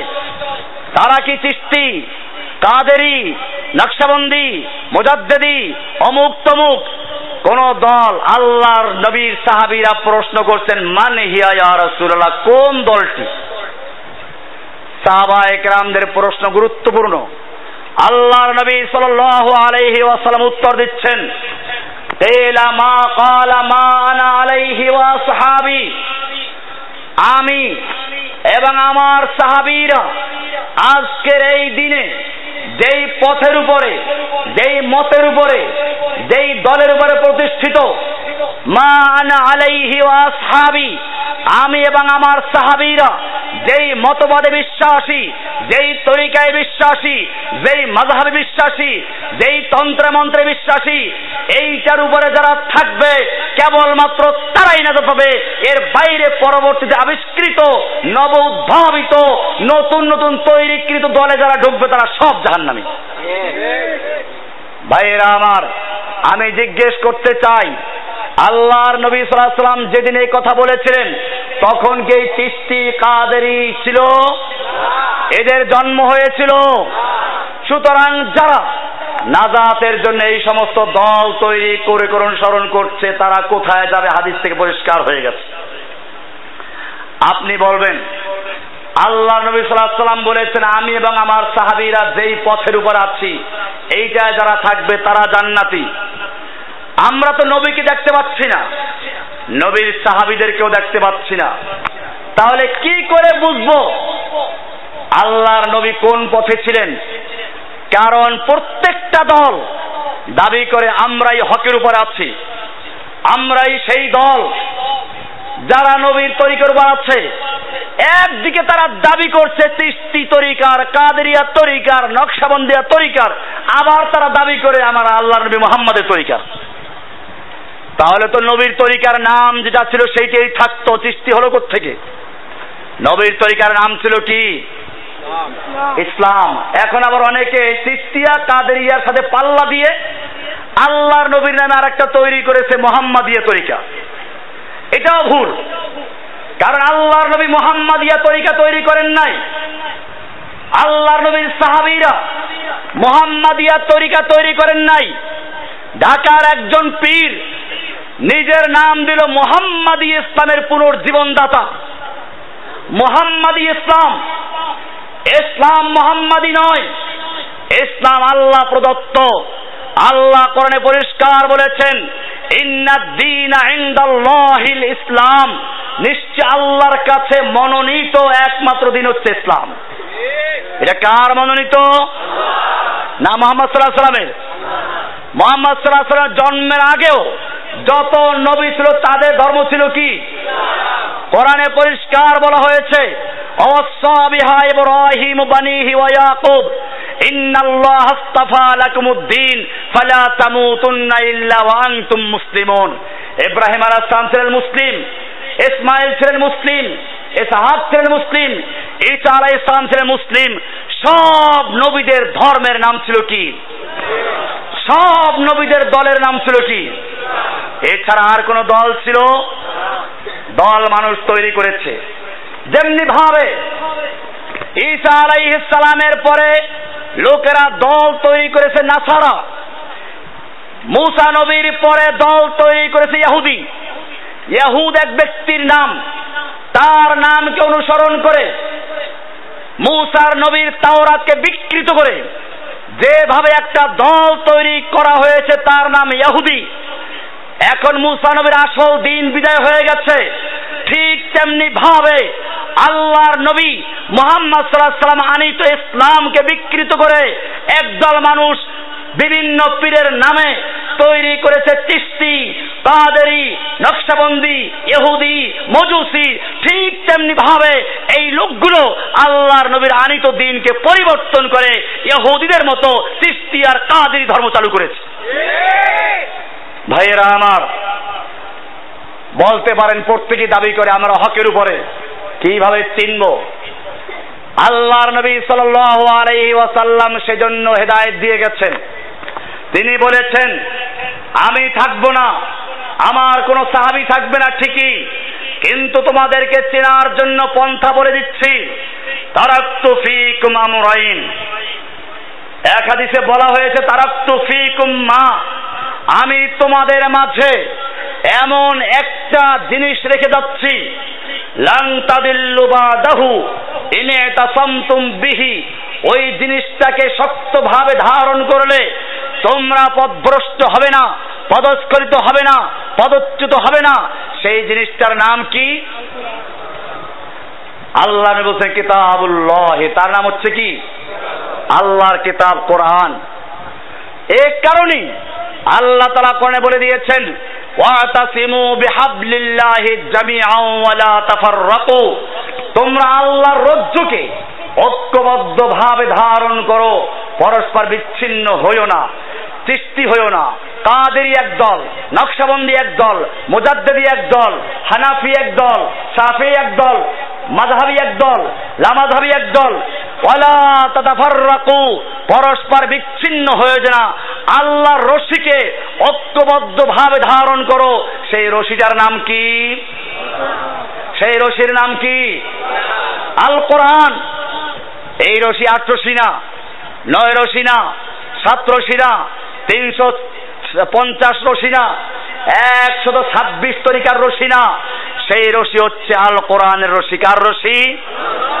পরিষ্কার বলা হয়েছে, ওয়াতাসিমু বিহাবলিল্লাহি জামিআন ওয়া লা তাফাররাকু, তোমরা আল্লাহর রজ্জুকে ঐক্যবদ্ধভাবে ধারণ করো, খবরদার তোমরা পরস্পর বিচ্ছিন্ন হইও না। পরস্পর বিচ্ছিন্ন, আমরা বিভিন্ন দলে দলে বিচ্ছিন্ন হয়েছি, তারপরও বলে আমরা ওই কোরআনের অনুসারী। ভাইয়েরা আমার, দিন এমন ভাবে ধ্বংস হয়েছে, এখন যদি কেউ সহি কথা বলে মনে করে যে সে গোমরা হয়ে গেছে। কোরআন হাদিসের অনুসারীদেরকে বলা হচ্ছে গোমরা, আর যারা কোরআন হাদিস পরিবর্তন করে বিভিন্ন পীরের নামে তরিকা তৈরি করে, ওজিফা তৈরি করে মন গড়া ইসলাম পালন করছে, তারা নিজেদেরকে দাবি করে আহলুস সুন্নাহ ওয়াল জামাআহ হকপন্থী দল। যুগে যুগে এটাই হয়েছে। আল্লাহ নবী বলেছেন, সেজন্য আমি তোমাদের মাঝে রেখে যাচ্ছি এমন জিনিস। হাদিসটা আছে সহিহ মুসলিমের 3009 নম্বর হাদিস, যা ধরলে তোমরা পথভ্রষ্ট হবে না। আর একটা হাদিসে আরো বলা হয়েছে, তারাকতু ফীকুম আমরাইন, আমি তোমাদের মাঝে দুটো জিনিসকে রেখে যাচ্ছি। লান তাদিল্লু মা তামাসসাকতুম বিহিমা, তোমরা পথভ্রষ্ট হবে না, পদস্খলিত হবে না, পদচ্যুত হবে না, বিভ্রান্ত হবে না, গোমরাহ হবে না। মা তামাসসাকতুম বিহিমা, যতক্ষণ পর্যন্ত ওই দুটো জিনিসকে তোমরা শক্তভাবে ধারণ করবে। সেই দুটো জিনিস কি কি?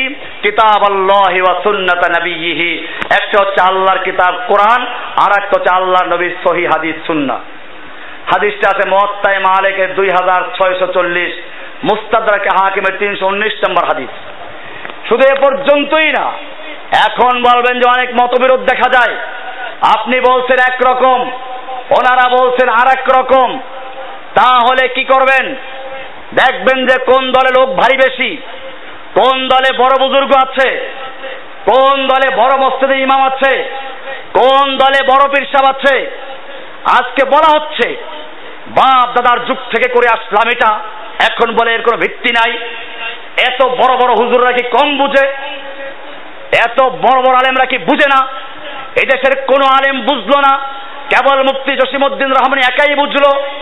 এই দলিল দিয়ে যখন বিভ্রান্ত করবে, আল্লাহ তাআলা তখন উত্তর দিয়েছেন, ফাইন তানাযাতুম ফি শাইইন ফারুদ্দুহু ইলাল্লাহি ওয়ার রাসূল ইন কুনতুম তুমিনুনা বিল্লাহি ওয়াল ইয়াউমিল আখির।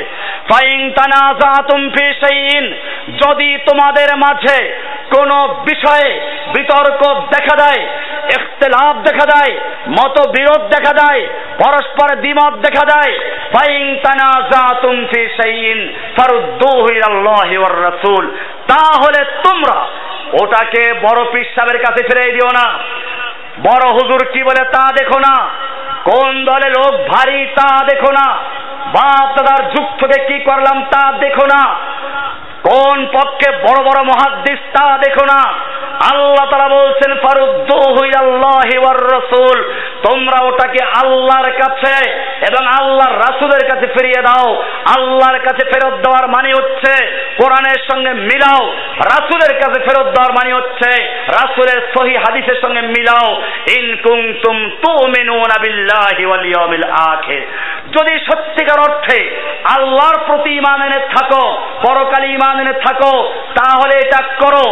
আর যদি আল্লাহর পরিবর্তে খাজা বাবার প্রতি ঈমান এনে থাকো, গাজা বাবার প্রতি ঈমান এনে থাকো, পীর বাবার প্রতি ঈমান এনে থাকো, তাহলে তুমি পীর সাহেবের দলিল দাও, খাজা বাবার দলিল দাও, কোনো আপত্তি নেই। পরিষ্কার হয়ে গেল, বিতর্ক দেখা দিলে, মতবিরোধ দেখা দিলে আল্লাহ তাআলা বলছেন কোরআন এবং সুন্নাহর কাছে যেতে, কোরআন সুন্নাহ বাদ দিয়ে যারা পীরের দোহাই দেয়, খাজা বাবার দোহাই দেয়, বড় বড় মুফতি মুহাদ্দিসের দোহাই দেয়, তারা আর যাই হোক না কেন কোরআনের সূরা নিসার 59 নম্বর আয়াতের বিরোধিতা করেছে, গোমরা হয়েছে, বিভ্রান্ত হয়েছে, জাহান্নামের দিকে মানুষকে আহ্বান করেছে। ভাইয়েরা আমার, কোরআন পরিষ্কার বলে দিয়েছে সূরা নিসার 59 নম্বর আয়াতে রুজু করতে হবে কার দিকে? আল্লাহ এবং আল্লাহর রাসূলের দিকে। আল্লাহর দিকে রুজু করার মানে কি? কোরআনের দিকে রুজু করা। আল্লাহর নবীর দিকে রুজু করার মানে কি? নবীর সহিহ হাদিসের দিকে রুজু করা। এই দুটোকে বাদ দিয়ে যারা বাপ দাদার দোহাই দেয় তারা সেই যুগে যুগে নবীদের বিরুদ্ধে আবু জাহেলদের তরিকা অনুসরণ করছে। আবু জাহেলরা বলতো, হামান ফেরাউনরা বলতো, ওয়াজাদনা আলাইহি আবানা, আমরা আমাদের বাপ দাদাকে পেয়েছি যা করতে, তুমি আবার নতুন কথা নিয়ে এসেছো, তোমাকে আমাদের এলাকা থেকে বের করে দিব। এই কথাই ছিল যুগে যুগে। সঙ্গে সঙ্গে কিছু পীর বুজুর্গের নামও বলতো। এখনো যেমন আপনি কোরআন হাদিসের সহি কথা বললে বলবে তাহলে অমুক পীর তমুক পীর, সরসিনার পীর, চরমনাই পীর, অমুক খাজা বাবা গাজা বাবা তারা কি ভুল করেছে? এমনও শোনা গেছে আমাদের বিরোধিতা করতে গিয়ে এমন বক্তব্য দিচ্ছে, এই সরসিনার পীর, চরমনাই পীর, ফুরফুরা পীর, অমুক তমুক যদি জাহান্নামে যায় আমরা সবাই জাহান্নামে যাব। কে কে জাহান্নামে যাওয়ার জন্য তৈরি? হাতুড়া লোকেরা জাহান্নামে যাওয়ার জন্য হাতুড় হচ্ছে। কি চরম গুমরাহি! আমার অবাক লাগে, আবু জাহেল বোধহয় এত বড় গুমরাহ ছিল না, ফিরআউন বোধহয় এত বড় গুমরাহ ছিল না। ভাইয়েরা আমার, আল্লাহ সুবহানাহু ওয়া তাআলা পরিষ্কার বলে দিয়েছেন, যদি তোমরা কোনো বিষয়ে বিবাদে লিপ্ত হও, বিতর্কে লিপ্ত হও, মত বিরোধ দেখা যায়, ফারুদ্দুহু ইলাল্লাহি ওয়ার রাসূল, তাহলে তোমরা ওটাকে আল্লাহর কাছে এবং আল্লাহর রাসূলের কাছে ফেরত দাও। এটাই হচ্ছে সত্য কথা। যদি তোমরা মুমিন হয়ে থাকো, কি হয়ে থাকো? মুমিন না হলে তাদের অসুবিধা নাই। বলছিলাম তারা অনেকগুলো পীর বুজুর্গের নাম বলে দেয়। কোরআন বলছে এই কাজই করেছিল আগের যুগের কাফেররা। যখনই নূহ আলাইহিস সালাম তার জাতিকে তাওহীদে দাওয়াত দিলেন, উনি কোনো পীর বুজুর্গের নাম ধরে বিরোধিতা করেন নাই। আমরাও কোনো নাম ধরে কারো বিরোধিতা করি না, কারণ যারা মরে গেছে তাদের দোষ দেই না। আমরা বলি না শাহজালাল রহমাতুল্লাহ আলাইহি গোমরা ছিলেন, আমরা বলি না আজমির রহমাতুল্লাহ গোমরা ছিলেন, না আমরা বলি না। আমরা তাদের শ্রদ্ধা করি। তারা বলে যান নাই আমাদের নামে তরিকা তৈরি করো, আমাদের নামে মাজার তৈরি করো, আমাদের নামে ওরস করো, আমাদের নামে সেজদা করো, আমাদের মাজারে ফুল দাও, আমাদের মাজারে টাকা দাও, পয়সা দাও, আমরা কবরে কষ্টে আছি, না খেয়ে মরছি, টাকা পয়সা দাও, খাওন দাও। না, কোন বুজুর্গ বলে যান নাই যারা বুজুর্গদের মাজারে গিয়ে টাকা দিচ্ছে, পয়সা দিচ্ছে, চাদর দিচ্ছে, তারা বুজুর্গদেরকে অপমান করছে। কারণ হাদিসে বলা হয়েছে আল্লাহওয়ালা হলে পরে তার কবরে খাবার আল্লাহ দেন। কে দেন? জান্নাতের লেবাস পরে দেওয়া হয়, জান্নাতের পোশাক পরে দেওয়া হয়। যদি সত্যিকার আল্লাহওয়ালা হয়ে থাকে তাহলে তাদেরকে এই চাদরের দরকার আছে? জান্নাতের লেবাসের পরিবর্তে, জান্নাতের খাদ্যের পরিবর্তে, আল্লাহর দেওয়া খাদ্যের পরিবর্তে যারা খাবার দেয় আর কাপড় চোপড় দেয়, তারা কি ওলিদের পক্ষের না দুশমন? ওলিদের সম্মান করে না, তাদেরকে অপমান করছে। এই অপমানকারীদেরকে তাড়াতে হবে। আমরা বুজুর্গদের পক্ষে, আল্লাহওয়ালাদের পক্ষে। তবে আল্লাহওয়ালাদের নাম ভাঙিয়ে যারা খায় আমরা তাদের বিপক্ষে। কোরআন বলছে নূহ আলাইহিস সালাম যখন তাওহীদে দাওয়াত দিলেন তখন এই পাঁচ পাঞ্জাতন আবার দাঁড়িয়ে গেল, পাঁচ বুজুর্গের নাম বলে ফেললো। ওয়ালা তাযারুন্না ওয়াদ্দাউ ওয়ালা সুআ ওয়ালা ইয়াগুস ওয়া ইয়াউক ওয়া নাসরা। খবরদার, ওয়াদ, সুআ, ইয়াগুস, ইয়াউক, নাসর এরা বড় বড় আল্লাহর ওলি, এরা কি ভুল করেছে? খবরদার, এদের মাজার ছাড়া যাবে না, এদের পূজা বন্ধ করা যাবে না। এরা যদি জাহান্নামে যায় আমরাও যাবো, তোমরা তৈরি আছো কিনা? একই উত্তর দিয়েছে সেই নূহ আলাইহিস সালামের জাহেল কওম। এখনো দিচ্ছে এই উম্মতের জাহেল কওম। ভাইয়েরা আমার, পরিষ্কার আকীদা তোমাদেরকে অর্জন করতে হবে। ইলম অর্জন করার বিকল্প নেই। কোরআন হাদিসের সহিহ ইলম অর্জন করার জন্যই আমাদের মনে রাখতে হবে, সিরাতে মুস্তাকিম চিনতে হবে, মানুষকে আহ্বান করতে হবে। আল্লাহর নবী সাল্লাল্লাহু আলাইহি ওয়াসাল্লাম বলেছেন, কিয়ামত পর্যন্ত একটা দল থাকবে। অনেকে আছে বলে, তাহলে আমরা কোন দলে যাব? বিভ্রান্তির মধ্যে আছি, হুজুররাই তো আমাদেরকে গোমরাহ করে, দোষ তো আমাদের না। এই বেটা, বাজারে চিংড়ি মাছ কিনতে গেলেও কোনটা পচা আর কোনটা ভালো 10 দোকান দেখে যাচাই করে তারপরে ক্রয় করো। বউয়ের জন্য জুতা কিনতে গেলে 10 দোকান তালাশ করে জুতা ক্রয় করো। আর দিনের ব্যাপার আসলে বলে হুজুররা আমাদের গোমরাহ করছে। এখানেও তোমাদেরকে 10 হুজুর যাচাই করতে হবে, কোরআন সুন্নাহর সঙ্গে মিলাতে হবে। কোরআন সুন্নাহর সঙ্গে যার কথা মিলবে তারটা মানতে হবে। দোহাই দিলে চলবে না, অমুক হুজুর এই বলেছেন, তমুক এই বলেছেন, আমরা কোন দিকে যাব? তোমাকে সহিহ জিনিস তালাশ করতে বলা হয়েছে। আল্লাহর নবী সাল্লাল্লাহু আলাইহি ওয়াসাল্লাম বলেছেন, লা তাজালু তাইফাতুম মিন উম্মতি মানসুরিনা, আমার উম্মতের একটা দল কিয়ামত পর্যন্ত হকের উপরে থাকবে, আল্লাহর পক্ষ থেকে সাহায্য প্রাপ্ত হয়ে থাকবে। লা ইয়াদুররুহুম মান খাযালাহুম হাত্তা তাকুমাস সাআ, তাদের কে সাহায্য করলো আর কে সাহায্য করলো না এদিক তারা পরোয়া করবে না। তারা হুকুম মানবে কার? একটা দল থাকবে। ইবনে মাজার 6 নম্বর হাদিস। আল্লাহ নবী আরো বলেছেন, ওয়ালা ইয়াজালুনা মিন উম্মতি মানসুরিনা, আমার উম্মতের একটি দল সব সময় আল্লাহর পক্ষ থেকে সাহায্য প্রাপ্ত হয়ে থাকবে, হকের উপর অটল থাকবে। লা ইউবালুনা মান খাযালাহুম হাত্তা তাকুমাস সাআ, তাদের বিরুদ্ধবাদীরা তাদের কোনো ক্ষতি করতে পারবে না, কিয়ামত পর্যন্ত তারা অটল থাকবে। একটা গ্রুপ সবসময় থাকবে। ইমাম বুখারী রাহমাতুল্লাহ আলাইহি বলছেন, সেই দলটি কারা বিভিন্ন ব্যাখ্যা দিয়েছেন। আমার একটা বই আছে বায়াত ও সিরাতে মুস্তাকিম, যেটা আমার সামনে রয়েছে, এটা বিস্তারিত দেওয়া আছে, দলিল দেখে নেবেন। আল্লাহর নবী সাল্লাল্লাহু আলাইহি ওয়াসাল্লাম বলছেন, এই দলের একটা বড় পরিচয় হচ্ছে এরা আল্লাহর রাস্তায় যুদ্ধ করবে, কিতাল করবে। হাদিসে বলা হয়েছে, হাদিসটা আছে সহিহ মুসলিমের 5062 নম্বর হাদিস।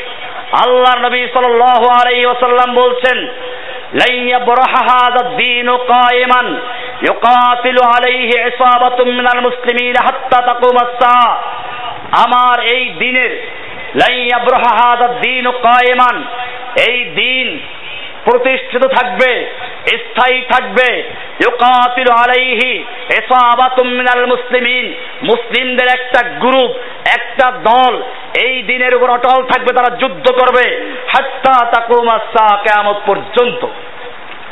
হাদিসটা সহিহ মুসলিমের 5062 নম্বর হাদিস। একই হাদিসে আরেকটা শব্দ বলা হয়েছে, লা তাজালু তাইফাতুম মিন উম্মতি, আমার উম্মতের একটি দল থাকবে, ইউকাতিলুনা আলাল হক্কে, যারা হকের উপরে কিতাল করবে, যুদ্ধ করবে। যাহিরিনা আলা মান নাওয়াহুম হাত্তা ইউকাতিলা আখিরুহুম আল মাসিহাদ দাজ্জাল, মাসিহে দাজ্জালকে হত্যা করা পর্যন্ত তারা তাদের বিরুদ্ধবাদীদের উপরে জয়ী থাকবে। এই জয়ী বলতে যুদ্ধে বিজয় হওয়া বোঝানো হয় নাই। এই জয়ী মানে হচ্ছে তারা আদর্শের ক্ষেত্রে বিজয়ী থাকবে, নীতির ক্ষেত্রে বিজয়ী থাকবে, অটল থাকবে, কোনো বাতিলের সঙ্গে আপোষ করতে যাবে না। ঈসা আলাইহিস সালামের মাধ্যমে দাজ্জাল হত্যা হওয়া পর্যন্ত সেই দল কায়েম থাকবে। সুতরাং যারা বলে এখন কোন দল নেই, তারা মিথ্যা বলছে। যারা বলে কোন দলে যাব খুঁজে পাচ্ছে না, তারাও মিথ্যা বলছে। হকের উপরে একটা দল কিয়ামত পর্যন্ত কায়েম থাকবে, সেই দলকে খুঁজে বের করার দায়িত্ব প্রত্যেকটা মুমিনের। সেই দলের লক্ষণ বলা হয়েছে যুদ্ধ করবে। সুতরাং যাদের প্রোগ্রামের মধ্যে যুদ্ধ নাই, তারা ওই দল হতে পারে না। তবে এটা আমি পরিষ্কার বলে দেই, খুচরা কোনো যুদ্ধবাদ দলের সঙ্গে আমাদের সম্পর্ক না। আমরা পরিষ্কার বলে দেই, বর্তমান বিশ্বে বাংলাদেশ সহ যত দেশ রয়েছে, কোথাও ইসলাম প্রতিষ্ঠিত নেই। ইসলাম কায়েম করতে হলে রাসূলের তরিকাতেই কায়েম করতে হবে। নতুবা সাময়িকভাবে হয়তো ক্ষমতায় যাওয়া যাবে, টিকে থাকা যাবে না। গণতন্ত্র, সমাজতন্ত্র, রাজতন্ত্র, যত তন্ত্র মন্ত্র আছে আল্লাহর নবীর শরিয়ার পরিবর্তে মন গড়া মানুষ তৈরি করেছে। ভাইরা আমার, আল্লাহর নবীর তরিকা কি ভালো করে বুঝুন। আল্লাহর নবীর জীবনে দুইটা বড় বিজয় আছে, একটা হচ্ছে মক্কা বিজয় আর একটা মদিনা বিজয়। মদিনা কিভাবে বিজয় করেছেন শুনুন। আল্লাহর নবী দাওয়াত দিতেন হজের মৌসুমে, মদিনার কিছু লোকদের দাওয়াত দিলেন, আউস এবং খাজরাজের কয়েকজন নেতৃবৃন্দকে। তারা গিয়ে দাওয়াতের কাজ করলেন, নবীর কাছে আবার আসলেন। হজের মৌসুমের কথা হলো, আল্লাহর নবী এবার একজন দায়ী পাঠালেন, মুসআব ইবনে উমাইরকে পাঠালেন। মদিনায় গিয়ে তিনি দাওয়াতের কাজ করছেন। আল্লাহর নবী নিজে হিজরত করেছেন, দাওয়াতের কাজ করেছেন এবং দাওয়াতের মাধ্যমে দিন সেখানে কায়েম হয়েছে, ইসলামী হুকুমত কায়েম হয়েছে। এ সময় জিহাদ ফরজ হয় নাই। এ হলো একটা মডেল। এইভাবে ইসলাম কায়েম করতে হবে। এদেশের মানুষের মধ্যে তাওহীদের দাওয়াত দিতে হবে। এদেশের মানুষকে বুঝাতে হবে যেরকম ভাবে 5 ওয়াক্ত সালাত ফরজ, আকিমুস সালাত, সালাত কায়েম করো, রোজা রাখতে বলা হয়েছে, হজ করতে বলা হয়েছে, এগুলো যেমন ফরজ, ঠিক ওই একই আল্লাহ একই নবীর প্রতি একই কোরআনে হুকুম করেছেন, আন আকিমুদ্দিন, আকিমুস সালাত, আকিমুদ্দিন, সালাত কায়েম করো, দিন কায়েম করো। আকিমুস সালাতের কারণে যদি 5 ওয়াক্ত সালাত ফরজ হতে পারে, আকিমুদ্দিনের কারণে দিন কায়েম করা ফরজ হয়ে গেছে। যেই জাতি 5 ওয়াক্ত সালাত ফরজ বুঝে এই সালাত কায়েম করার জন্য মসজিদ তৈরি করছে, 5 ওয়াক্ত সালাত আদায় করতে কষ্ট করছে, ইনশাআল্লাহ আমরাও যদি আল্লাহর উপর ভরসা করে মানুষকে বুঝাতে পারি আকিমুস সালাতের মতো আকিমুদ্দিন, দিন কায়েম করা ফরজ, ইনশাআল্লাহ এই বাঙালি জাতি আল্লাহর জমিনে আল্লাহর দিন কায়েম করার জন্য তৈরি হয়ে যাবে ইনশাআল্লাহ। একটা হচ্ছে মদিনা মডেল, দ্বিতীয় হচ্ছে মক্কা মডেল। ইসলাম এখন পূর্ণ হয়ে গেছে। এখন খালি মদিনা দিয়ে চলবে না, কারণ তখন জিহাদের হুকুম ছিল না, এখন জিহাদের হুকুম এসেছে। আল্লাহর নবী এবারে মক্কা যাচ্ছেন। যে মক্কার থেকে নবীকে নির্যাতন করে বের করে দেওয়া হয়েছে, হত্যা চক্রান্ত করা হয়েছিল, বেলালকে নির্যাতন করা হয়েছিল, এবারে আল্লাহর নবী সেই মক্কায় আর দাওয়াত নিয়ে যাচ্ছেন না। এবারে যাচ্ছেন যুদ্ধের পোশাক পরিহিত অবস্থায়, মাথায় লোহার টুপি আছে, শরীরে লোহার পোশাক আছে। আল্লাহর নবী নিজে যুদ্ধের সাথে সজ্জিত হয়েছেন। 10,000 উন্মুক্ত তরবারি নবীর সঙ্গে আছে। মক্কার কাছে অবস্থান নিচ্ছেন। মক্কার আবু সুফিয়ান, মক্কার নেতা দেখে ভয় পেয়ে গেছে। আল্লাহর নবীর রাস্তা ছেড়ে দিয়ে পালিয়েছে, সকলে আত্মসমর্পণ করেছে, ঘরের দরজা বন্ধ করে দিয়েছে। বুঝা গেল ইসলাম বিজয়ের জন্য একদিকে দাওয়াত আর একদিকে জিহাদ, এই দুইটার সমন্বয়ে যদি আজকে দিন কায়েম হয় সেই দিন টিকে থাকবে। নতুবা যদি অন্য কোনো পন্থায় দিন কায়েম হয়, সাময়িকভাবে প্রধানমন্ত্রী হতে পারবা, প্রেসিডেন্ট হতে পারবা, মুরসি সাহেবদের মতো এক ধাক্কায় তোমাদেরকে সামরিক বাহিনীর কবজা চলে যেতে হবে। অনেকে খুশি হয়েছিল মুরসি ক্ষমতায় এসেছে গণতান্ত্রিক প্রক্রিয়ায়। এদেশে যারা গণতান্ত্রিক প্রক্রিয়ায় ইসলাম কায়েম করতে চায় তারা এটাকে মডেল হিসেবে আখ্যায়িত করতে শুরু করেছিল। আল্লাহ সুবহানাহু ওয়া তাআলা দেখিয়ে দিলেন খিলাফে পয়গম্বর কাছে রাহা গজিদ কে হারগিজ বমঞ্জিল নাকা হাদ রসিদ। রাসূলের তরিকা বাদ দিয়ে যদি কোনো ব্যক্তি দিন কায়েম করতে চায় ওটা সম্ভব হবে না, ওটা টিকে থাকবে না। ঠিক বাংলাদেশেও যদি কেউ দলীয় নির্বাচনের মাধ্যমে ক্ষমতায় যেতেও পারে, কিন্তু জেনে রাখবেন বামপন্থী, রামপন্থী, নাস্তিক, মুরতাদ এবং তাদের ছাত্র সংগঠন একতাবদ্ধ হয়ে মুরসির মতো তাদেরকে পালাইতে বাধ্য করবে। দিন কায়েমের জন্য আমাদেরকে একদিকে দাওয়াতের ব্যাপক কাজ করতে হবে, আর একদিকে আমাদেরকে লোহার কাজ নিতে হবে। কোরআন পরিষ্কার বলে, একটা সূরার নাম সূরা আল হাদিদ। সূরার নাম কি? হাদিদ মানে কি? হাদিদ মানে হচ্ছে লোহা। আমাদের প্রকাশনার নাম হাদিদ, কেউ মনে করে হাদিসকে হাদিস বলেছে, না না, আমরা ভুল করি নাই, আমরা ইচ্ছা করে লিখেছি। কোরআন বলছে ওয়ানজাল্লাল হাদিদ ফীহি বাসুন শাদীদ, আমি নাযিল করেছি লোহা যার মধ্যে রয়েছে প্রচন্ড ক্ষমতা। কি আছে? একদিকে ওই আয়াতই বলা আছে ওয়ানজালনা ইলাইকুমুল বাইয়িনাত, আমি তোমাদের কাছে সুস্পষ্ট বিধান নাযিল করেছি। এরপরই বলেছেন আমি লোহা নাযিল করেছি। একই আয়াতে দুটো জিনিস আছে। তার মানে কি? একদিকে কোরআন এবং হাদিসের দলিল দিয়ে মানুষকে দিন বুঝাতে হবে, অপর দিকে যারা ক্যান্সার হয়ে গেছে, কখনো দিনে ফেরার কোনো সুযোগ নেই, ওই লোকগুলিকে ঔষধ দিলে কাজ হবে না, দাওয়াত দিলে কাজ হবে না, মলমে কাজ হবে না, অ্যান্টিবায়োটিক কাজ হবে না।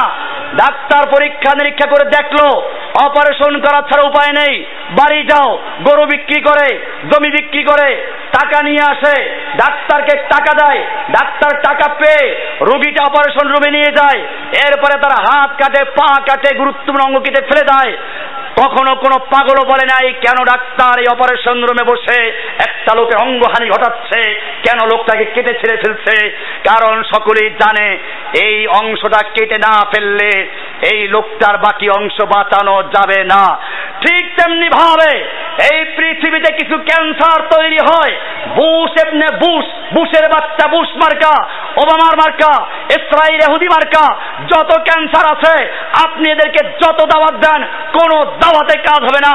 এদের জন্য আল্লাহ বলেছেন ওয়ানজাল্লাল হাদিদ ফীহি বাসুন শাদীদ, আমি নাযিল করেছি লোহা, এদের ভিতরে সেই লোহা ব্যয় করো, প্রয়োগ করো, লোহার মাধ্যমে তারা দুনিয়াতে বিদায় করবে তাদের।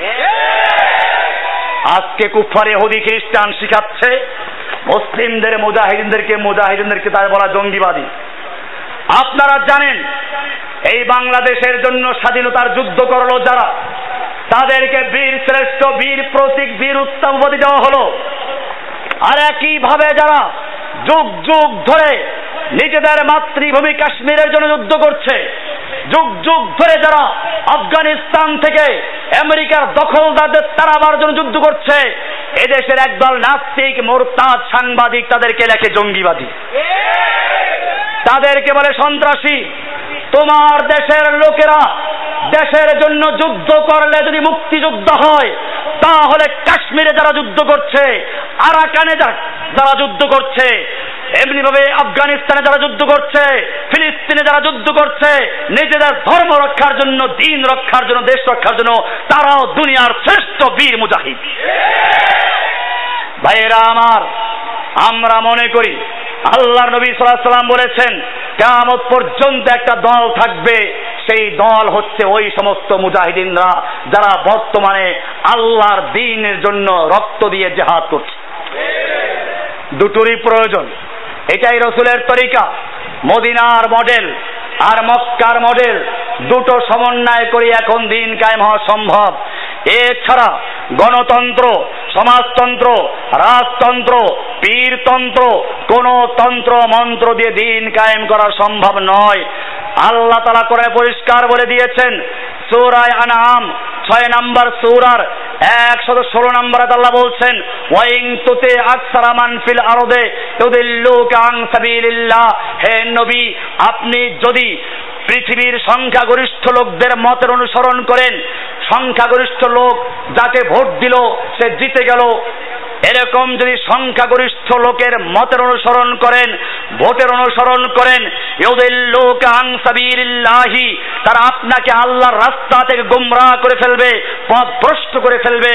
ইয়াত্তাবিউনা ইল্লা যান্না, কেননা বেশিরভাগ লোকেরা তাদের ধারণার অনুসরণ করে, মনের পূজা করে। ইনহুম ইল্লা ইয়াখরুসুন, বেশিরভাগ লোকেরা আন্দাজে ঢিল মারে। সূরা নাম 6 নম্বর সূরার 116 নম্বর আয়াত পরিষ্কার হয়ে গেল, সংখ্যাগরিষ্ঠ লোকের মতামতের ভিত্তিতে গণতান্ত্রিক প্রক্রিয়ায় দিন কায়েম হওয়া সম্ভব না। চেয়ার পাওয়া সম্ভব, কুরসি পাওয়া সম্ভব হতে পারে, দিন কায়েম হওয়া সম্ভব।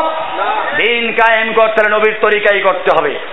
ভাইয়েরা আমার, সেজন্য আমাদের পরিষ্কার আহ্বান, এই বাংলার জমিনে তাওহীদ এবং জিহাদ, আকীদার ক্ষেত্রে তাওহীদের আকীদা প্রতিষ্ঠা করার জন্য এবং আল্লাহর জমিনে আকিমুস সালাতের মতো আকিমুদ্দিন, দিন কায়েম করার জন্য একদিকে দাওয়াত আর একদিকে জিহাদ, এই দুটোর জন্য প্রস্তুতি গ্রহণ করতে হবে।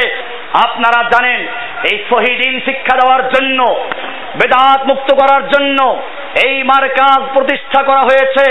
এখানের বাচ্চা বাচ্চা এখন তারা কোরআনের আয়াত মুখস্থ করে তারা শিরকের বিরুদ্ধে বয়ান দিচ্ছে। আপনারা মাঝে মাঝে শুনতে, যারা সকালে সাথে শুনেছেন ছোট ছোট বাচ্চারা কিভাবে তারা বয়ান করছে, আরো ফাঁকে ফাঁকে শুনবেন। এই মারকাজ প্রতিষ্ঠা লগ্ন থেকে হকের কথা বলছে, কোন বাতিলের চোখ রাঙ্গানিকে ভয় করে না, বাতিলের সঙ্গে আপোষ করে নাই, এবং ইনশাআল্লাহ এই মারকাজকে টিকানোর জন্য কোন দিনের ছাড় দেওয়া হবে না। দিনকে টিকানোর জন্য, হকের উপর অটল থাকার জন্য প্রয়োজনে মারকাজ ছাড়বো, মসজিদ ছাড়বো, প্রয়োজনে জীবন ছাড়বো, তারপর ইনশাআল্লাহ হকের থেকে আমরা এক চুল পরে বিচ্যুত হব না। আল্লাহ সুবহানাহু ওয়া তাআলা আমাদের সকলকে বিষয়গুলি বুঝার এবং আমল করার তৌফিক দান করুন, আমিন।